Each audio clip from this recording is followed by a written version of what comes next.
Well, we're picking up the Connie project. Oh, one more time. One more time. This week we're putting new gears in the 3 Connie locomotives because, as you can see, the gears are completely stripped and these things just freewheel down the track. They're not going to go anywhere, which is a common problem on these because of this. Oh, no.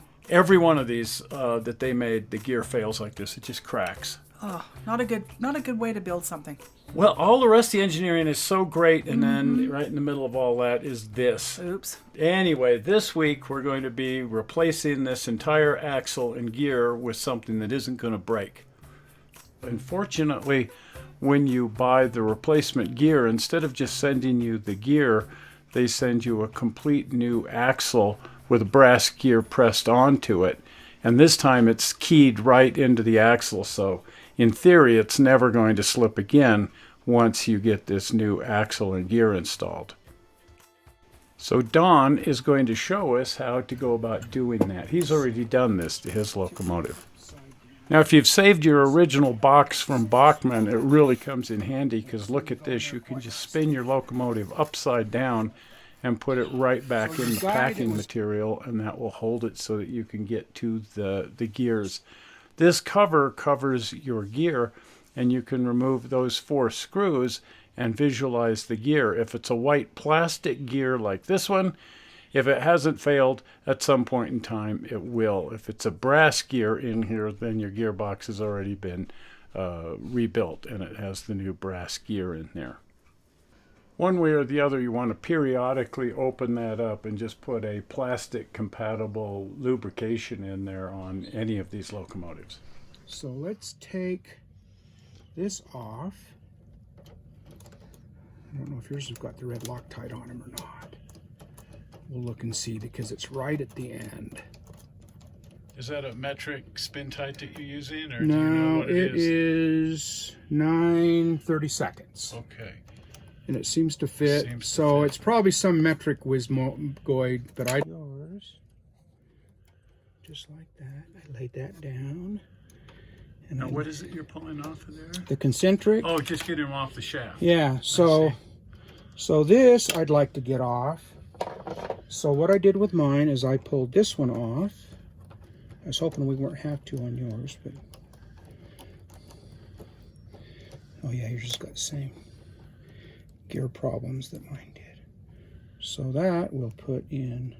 Oh yeah, yours does have the red Loctite. 500 degrees is supposed to be on that stuff. Jesus. So we take this side off.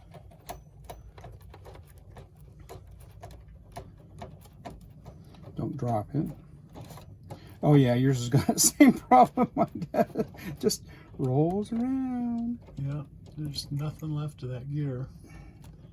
The nice thing is right now you can just kind of undo stuff. Yeah, yours is way looser than mine was. Mine was really bad. Yours has been run more than mine has. Well, this one's, never been, it's been run a little bit, but then the gear went away, so it hasn't been run since. Now, you should be able to accomplish all of this without completely removing the side rod. You'll need to unbolt the rear 3 drivers, but you can leave the front one hooked up, and that way you don't have to, it's a lot less work. 3 it is. 3 it is. Let's see if we can get it off with 3. Watch the screw. Don't drop the screw. Don't drop the screw. Don't drop the springs. Okay. Okay, now let's take this one off. Now let's see if we can get the side rods off.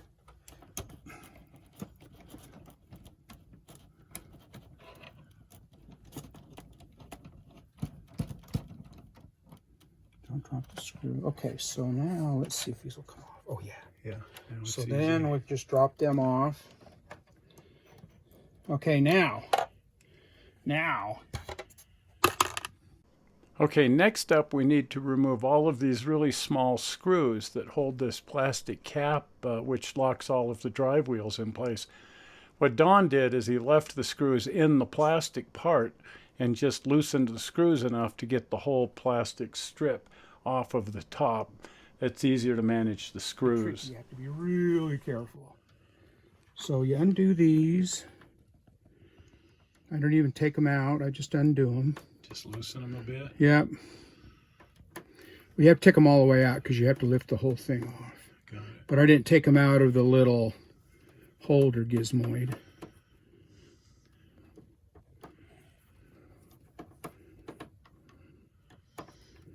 Yours aren't very tight. I'm a little bit surprised.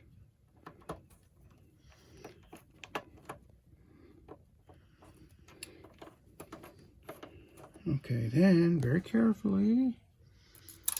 Oh, shit. So we lost 2 of them. Damn it. 2 of the screws? Yeah, they went straight down, so they're down on the floor, so we better... Let me get this one off and out of the way, and then we'll go. See if I lose. So these, they should just go...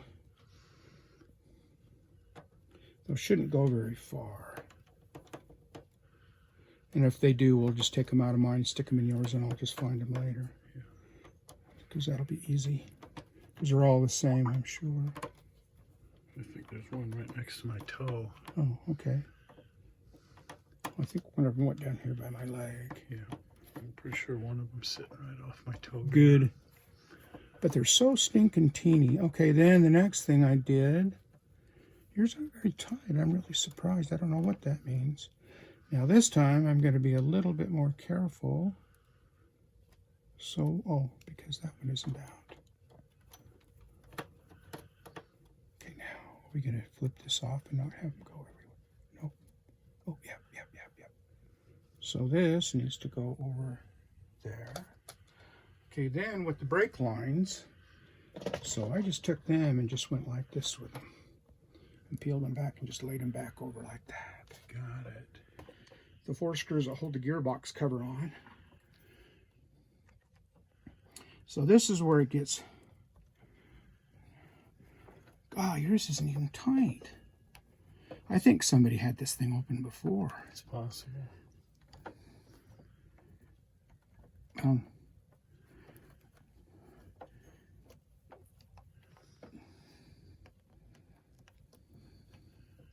So this is where I screwed up with mine, is because I was bouncing this thing up and down. Plus I was taking the side rods off, and then, you know, then I was moving all the other wheels around. Yeah. So the secret to this, Get the side rods off get first. the side rods off first. So then you just take that little guy off. Oh yeah, so you can see the crack in it right there. So we set this down. There's the crack in the gear right there. Yeah. The way these things are assembled is just incredible. They've done a really nice job. I'm really impressed. It's just a shame they use nylon. Well, they just, like I said, it's like the 80% rule. Then you just do that. See, there's the little springs. Oop, damn it, I just lost it. Whoops, well, it's very easy for these springs to fly out of there. If they do, just locate the spring and then very, very carefully put it back into the place in the frame where it goes. Do not use your fingers to put them in, because they stick to your fingers, and then you don't know where the hell they went. Like that. So where did it go? Here, Oh. one over there, and then there's 2 springs underneath those. So then the other one didn't go anywhere. No. Well, I was watching for it, and I wasn't watching for the first one. Now, you don't need to remove the screw completely from the counterweight, but you may find it difficult to back the screw out at all because of some metal flashing that's here in the casting. We found that on both of these locomotives. In this case, you might want to clean the flashing up. Can't get the screw out without kind of cleaning out the hole. So I just kind of go through and take... Just twisting a drill bit in Yeah, there. just to clean it out a little bit. So then you go in here with your... You don't even have to take the screw all the way out. You just undo it. And then this comes off. In theory. Oh yeah, it'll come off. Mine was really tight too.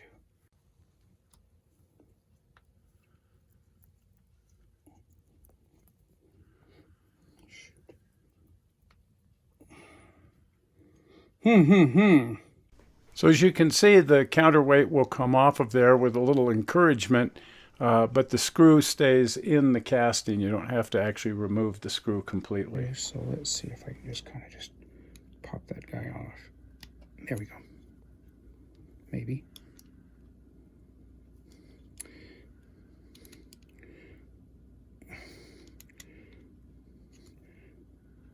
Okay, now I don't know if it matters, but I put the little, there's 4 little pins, and I put them toward the center. Toward the center. Okay, so that goes there. There's a little spacer with the little flange that goes next to the drive wheel. The drive wheel comes off, and then the little washer, there's a little bearing. Okay. Now, what I did with mine, so now where's your new wheel? The new gear? Yeah, the new gear. Okay, I took the new one and laid it alongside the old one because the flat spots are in the same spot. And yeah. So can that weight go on multiple directions, or is it only No, one? it all can go away, but I'm not sure if you swap it this way, if you put it on the wrong side, if it can be backwards. As long as you keep left for left, and oh, I see what you're saying, but it's new gear, so you have to figure that out. Yeah, so okay, so what I Now, as it turns out, we were sort of overthinking this. In order to keep the quartering correct, it is critical that you keep left for left and right for right on your counterweights. And we were trying to figure, if you just do them one at a time, first do the left side, then do the right side, and then you can't mess it up. You just have to make sure you keep the left counterweight on the left and the right counterweight on the right, because they're different. Has to go on this end. So the first thing that goes on is the little washer with the little round part toward the gear, and then the wheel.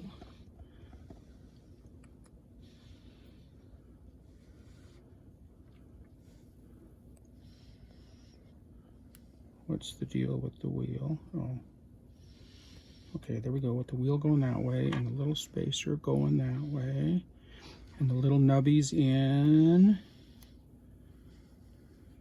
And then the weight.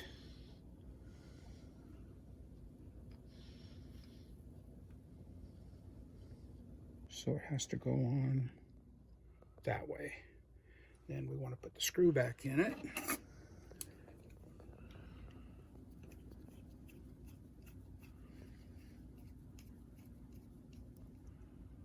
Okay, so that should be exactly the way it was when I took it off. Yep. Okay, so now we want to do the other side. So you take the little journal off with the little nubbies facing in. You take the little spacer off with the ridge toward the wheel. You take the wheel off. Well, we can take the gear off because it's just going to come off anyway. You take the gear or the wheel off. Come on. Okay, the wheel off that way. Nice. You take the little bearing off, you take that piece of crap and you send it back to Bachmann and you say, why? What was your plan? Okay, so now we put the ridge in, we put the wheel on, we put the little spacer, and then we put the little journal with the little nubbies going in, and then you put the counterweight on. Sweet. And then what I did is I checked it to make sure. Oh, come on. Oh, the wheel slid forward, that's why. Thought, what? Okay, then you take the little, the flat spot goes there. And then what I did is I just kind of made sure that it goes that way with that going that way. Perfect. Then you put the screw back in it, or you tighten it. Now, had we built this thing completely backwards with the wheel on the other side, wouldn't you just turn the whole axle Well, around? I don't know, and I'll tell you what I didn't want to do. I didn't want to take the whole damn thing and have to tear it apart thinking that I couldn't do that, so I just compared it. Okay. At this point, we're lubricating the gear before reinstalling it using label grease. You just want to make sure you're using some plastic compatible lubrication in here. You certainly wouldn't want to put it back together dry. Always get some kind of plastic compatible grease in here. Because the thing, like you say, probably hasn't been lubricated since it was new, or if it ever was. Okay, so we want to go this way, And now we want to be very careful. Don't Got lose those springs we don't want to bounce out of there. Okay, so the little journal has to go with the little pokey outies going down. And I got that one.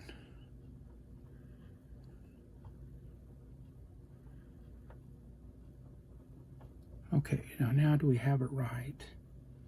Yeah, I think. Okay, so now what I did is I think with yours, I think we're gonna, you know what? Let's put the side rods, or no, let's put the covers back on. Yeah, Okay. yeah. Brakes. Take the brakes. Now you have to make sure that when you put the brakes in, that the little cross piece here goes down inside of its little keeper. Because if you don't, then the brakes don't look right. One more. Do not knock the wheels out. Okay, so now all the brakes are back in. Okay, now I think we can put the keepers back on. Okay, now reinstalling this strip that holds everything together, and you can see here why Don wanted to keep these screws in the plastic strip rather than put them in one at a time. It just makes reinstalling it so much simpler, assuming you don't drop any of the screws. Just kind of push these down as you go. So we're just going to kind of work our way, doing the same thing.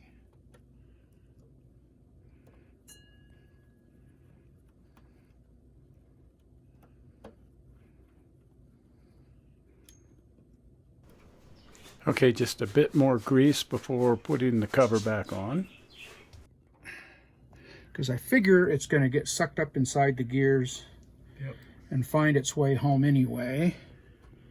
You put this down on top of there. And you put the screws back in it.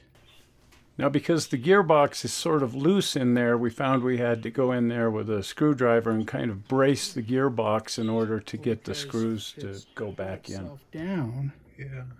See, mine, I had it all apart by that time. I wonder if we just kind of do half and half. And there it is. A new gear is installed. All that remains now is to reconnect the side rods. So this way you just line these back up like that. And then on mine, I put a little bit of blue Loctite, but I'm a little bit nervous about that, even though, now that one didn't have any on it at all. How weird. I wonder why they put it on some. Do not drop the screw, and not on others. Yeah. So we're going to assume that it doesn't need it. Yeah. And I'm not gonna lace them down, but I'm gonna snug them up. Do not, like that. Okay, so then the next one goes here. And it looks like the other side is gonna be right where we want it to be. Oh, do not drop the damn screw. I wonder if I can put that in here. Huh, maybe that'll work.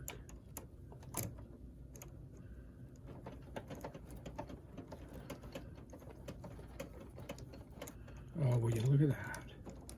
That's definitely the way to do those. Yeah. Okay, grab the wheel, give it a snug. Now nothing should turn. That one should, because we don't have but all the weights and stuff should all match up. Ooh, yep. Okay, so with the eccentric straight down like that, all the screws straight down, all the crank nuts, this should go on tilted slightly forward. And this is hex head, so you can get it in only one of 6 positions. I mean, once you get it, it'll go on the right way. So that one's on right. Got it. So I'll put the screw in that one. So when you do this one, I'll put the screw in it and I won't tighten it so that we won't lose the screw. So at this point, we weren't quite sure how to put the eccentric for the valve timing on the other side. This side is correct. But these can go on in one of 6 different ways, and it's like, well, which way should it go? Well, I'm pretty sure all that would do if we put it on in the wrong position is make the valve timing off. And since this isn't an actual steam locomotive, what difference does it make if the valve timing is off? When we first start running this, I'm going to go real slow and careful to make sure nothing is binding up, especially with this valve timing. But I think everything's going to be fine. Okay, so what I'm going to do is I'm going to put this on, and see, this can go in a bunch of different places, so I'm just going to kind of leave that dangle and put the screw in it, and then that way when you get it, if you just put it on the track and just let it run for just, I mean, you don't have to go very far, it's just got to go straight down. Oh, I see. See, and I can't turn it, and I don't know So there's no way to put it on until it's straight Well, down. I can stick it on there, but I don't know what it's going to do. I'll just guess and just stick it on like that. But you know, you don't want to go too terribly far with it, because if it's messed up, I think it'll tear the. Well, it won't, I don't think it'll do it any good. I'll just stick it on there and put the screw in it, and I'll not tighten it up. I'll just snug it so it won't come back out. Maybe. And I'll run in the other room and grab the screw. So that can go on any number of different ways? It can go on one of 6 different ways because it's got a hex head on it. Okay. There we go. At first you don't. Okay. Okay. New gears. And now wiggle the wheels and stuff. Just to make sure that they're nice and loose and they're all still sprung and everybody's happy. And yep. Super. Super duper. It's re-geared. It is. Well, there we have it. New gears. We have 3 working locomotives now. That'll be fun to run. This will be really fun to run. So next week we're going to pick up, we'll be testing the new gears, and then we're going to start putting in the sound systems and DCC electronics. So that's where we'll pick it up next Tuesday. So if you're not a subscriber to the channel, please subscribe to the channel because you wouldn't want to miss any of this. And the way to do that is with the famous blue button. Are we ready for that?